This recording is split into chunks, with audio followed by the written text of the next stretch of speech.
is nothing like a toxic or a narcissistic person telling their victim how they can better set boundaries in place with them as the abuser. I am pretty sure that's not going to work out well. But hey, let's see what Fired Mom has to say about this. And you'll hear all over this app where estranged adult children will say, well, I've told them over and over and over again and nothing changes.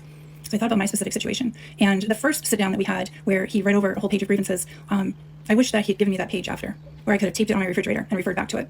That would have been right there in black and white reminders. Okay, I can't do this, and no, I can't do that. Let me get this straight. For you, the loophole is that it wasn't printed out for you. That is the loophole she's going to use later in this discussion. Her whole point is that she's a visual learner and that she ended up saving this in an email that for some reason was not accessible to her in the future. And even though she referred to it several times and it prevented her from breaking the boundary, since it wasn't in her email this one time that she decided to mail them a book, then she didn't have anything to refer back to, and so she broke the boundary. So she knows she's a visual learner. She knows she needs it written down in front of her, but the responsibility of doing that is on the victim. People have different learning styles. If you have had any classes in education or training, you understand that there's visual learners, there's learners that are auditory learners, there's learners that learn by reading and writing, and then there are tactile learners.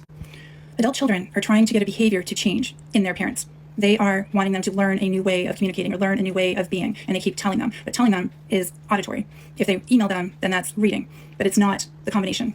In teaching, they talk about trying to come up with as many of the different learning styles as possible in any lesson that you do, because not everyone is going to learn the same way. This is what I mean by narcissists will take a nugget of truth and they will blow it up into a million things. Yes, there are different learning styles, but it is not and never will be and never should be the responsibility of the victim of abuse to learn the learning style of their abuser so that they can communicate with them more effectively. Let's say that the victim actually did do that. This is going to be used as a loophole. This is why I say that narcissists know what they're doing and they see it as a game, because you know exactly what would have happened. Let's say that she actually did receive a hard copy printout of the boundaries that her son needed in place with her. What is likely not written on that is, do not mail me a book. So then in the future, she would look at that because she's a visual learner, but really she's just looking for how can she skirt the system. And she would say, well, it doesn't say I can't mail him a book, and I want to mail him a book. And then she'd mail it to him and he'd get really ticked off and say, hey, you broke my boundaries. And she would say,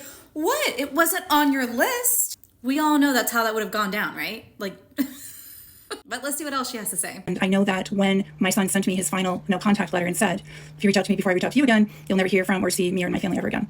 And the first few times that I considered reaching out, I read over that email. I was like, no, he's serious. I need to not. And then a few months in, I sent the book.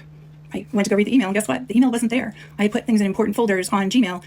My folders on Gmail are not working. So since she saved the email in her Gmail, and for some reason, some magical reason, Gmail wasn't working that day, her folder structure wasn't working, which, okay, it's a bit of a stretch, but okay, let's say that happened. She's saying that because that happened, she broke the boundary and sent the book anyway. Even though, again, she had already on multiple times, this is what she's saying in this video, she already on multiple times did not contact her son because she read the email and said, oh, no, he's actually serious. He doesn't want me to contact him. Since she couldn't reread it this time, who knows how many times she's already read it. If she is a visual learner, why is it taking so long for her to actually learn it? But since it wasn't available for her to read this time, then she decided to break the boundary. And this isn't her fault. It's her son's fault because he didn't print it out and give it to her. And she also doesn't have any accountability because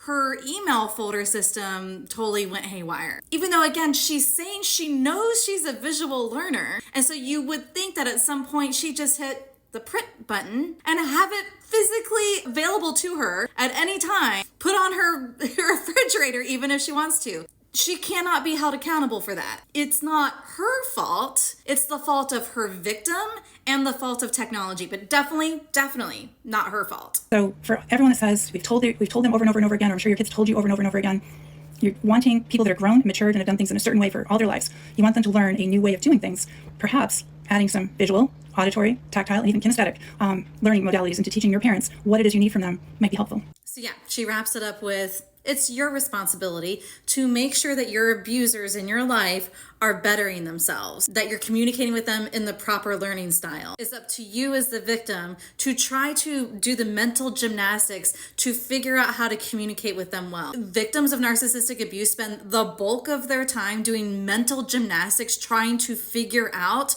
how can I communicate with this person better? They've probably tried hundreds and thousands of different things. And the one thing that victims of narcissistic abuse or abuse by toxic people, the one thing that I feel like is common amongst all of those victims, it doesn't matter how you communicate with them. You could be the most effective communicator. You could print them out a PowerPoint presentation. You can email it to them. You could speak it to them. You could do all these different learning styles, and they will still find a loophole. It is not the responsibility of the victim to figure out for the abuser how the abuser can stop abusing them. That responsibility is on the abuser. Solely, wholly, and completely the responsibility of the person who is actually abusing the victim.